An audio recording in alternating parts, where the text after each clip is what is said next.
Next question.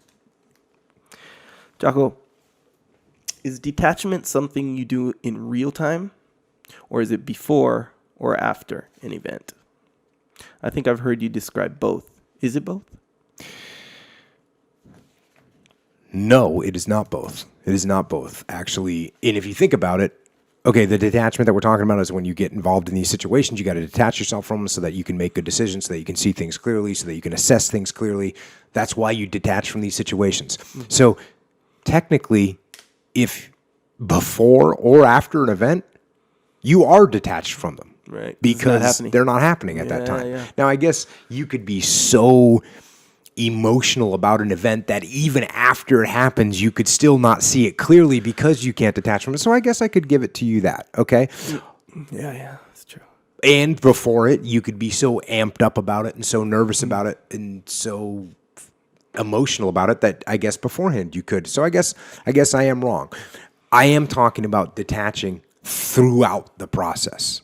Right. But even if you have to detach beforehand, you're not detaching on the incoming situation. You have to detach from your current being nervous about the oncoming. Right, right. So, and that may help you prep, and I'll talk about that a little bit. But the skill itself is being able to detach during the event. Mm-hmm.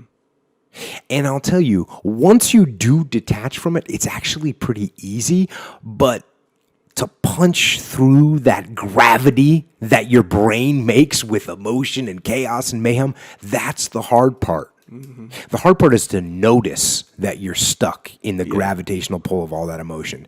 So you got to pay attention to that. And what you really want to try and do is it's what you just said, try and detach yourself before the gravity and the gravity of the emotions and the chaos builds up. If you can detach before that, then you don't have to break through it. You're already outside that realm.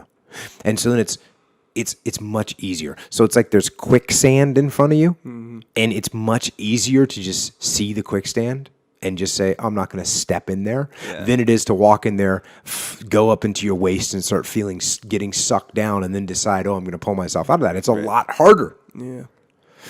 So you got to look for those signs. You got to look for that moment when you start feeling emotional, or you know that it's going to be something emotional. You got to step back from those and get yourself in the habit of asking yourself, what do I look like right now? What does Jocko look like right now? What does Jocko sound like right now? Mm-hmm. Listen to yourself talk. Listen to the words that are coming out of your mouth and see if you're being a reasonable human or not. And I'll tell you one thing that I kind of see is, when in the movie The Terminator, when he sees like the various responses he could give. Yep. Well, when I'm really good in a very detached mode and I'm having a conversation with someone, I like see the options in my head of what I could say to him. And that'll make him mad. Oh yeah, that's too offensive. Okay, that's a good one. Hey buddy, blah blah blah blah. So I think that mindset kind of works pretty good. But again, look for the signs. Look for the quicksand. Mm-hmm. Look for the emotional quicksand, and don't step in it. The emotion of the anger, the frustration. There's little physical signs too. When you start feeling the sweat beating up, when you start feeling hot, like you literally start feeling hot, that should be a big red flag. Yeah. That warmth that flushes through your face, that's not good. Yeah. The breathing, when your breathing starts increasing, your pulse starts going, that's the stuff you got to notice to say to yourself, oh, there it is. There it is. That's the quicksand of emotion and confusion and chaos. And you don't want to step into it. You want to pull yourself back. So the takeaway there is like, be like the Terminator. No, I'm not saying be like the Terminator.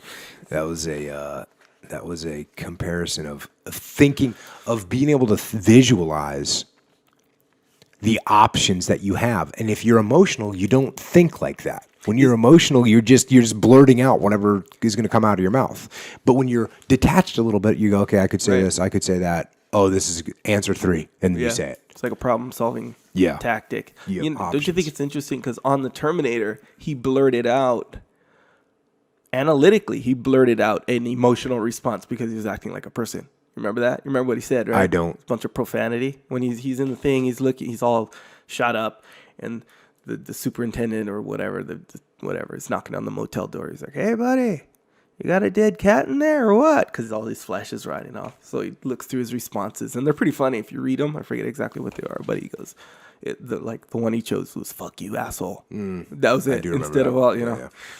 Anyway, I do remember that. Yeah. that was pretty dope.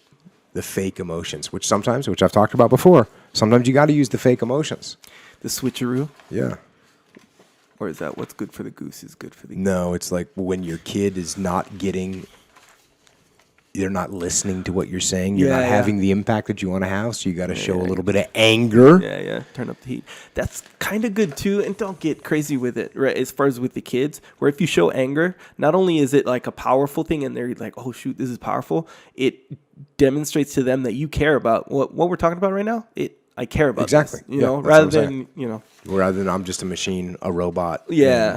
Yeah. I don't care, but I know I'm supposed to tell you this kind of feeling.